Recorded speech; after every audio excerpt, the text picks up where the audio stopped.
application and standardization. The first group of facets all correlate to standard action types, each with a unique function and a purpose assigned based on need.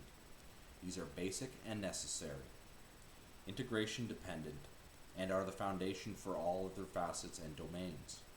Without the applicable standards, all other domains become chaos and anarchic oriented, with a random usage of the available management dominions. As for application and standardization, we have power, arms, utilities, services. We have mobility, knowledge, location, stature, control, permits, licenses, trademark, and wealth, resources, finance, and accesses. This primary axis contains the standards by which all action can be compared and organized.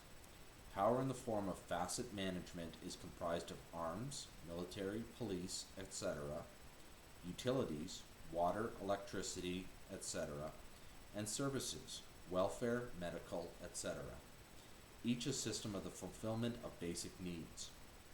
Control, including permits, licenses, and trademarks or copywriting, is the second domain, these applications of systems of organization and limitation.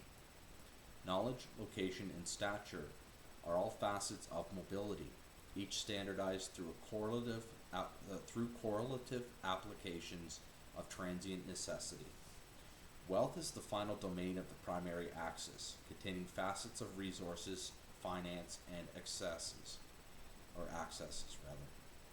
whereby these are managed according to availability and possession, interconnected with the other domains as standards of application. Coordinated through a centralized government and society structure, these facets then become bargaining tools and the source of both revenue and expenditure, thereby causing an effect of supply and demand in the ongoing management of dominant influence.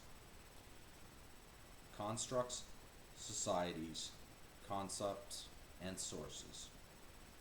Secondary to the applications of basic standards is the axis of domains and facets providing direction and guidance as well as influence.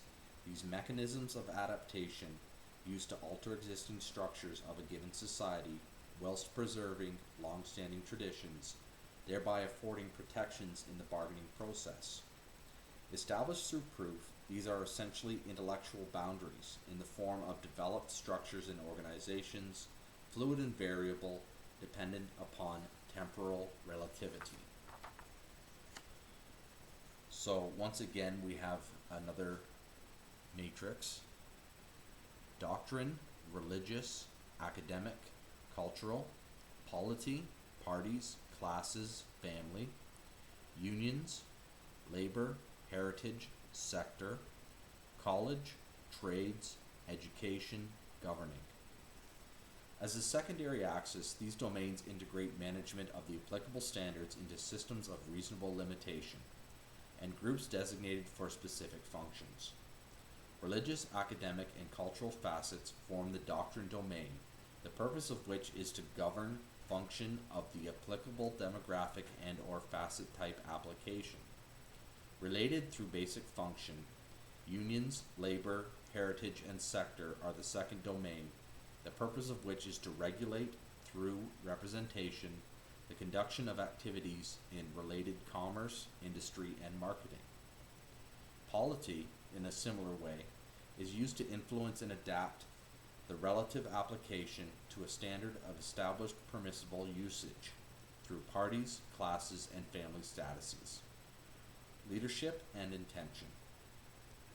Motivated by a need to centralize and order usable skills, aptitudes, and functions, trades, education, and governing college, domain facets construct, interconnect, and define boundaries related to the development of further activities coordination.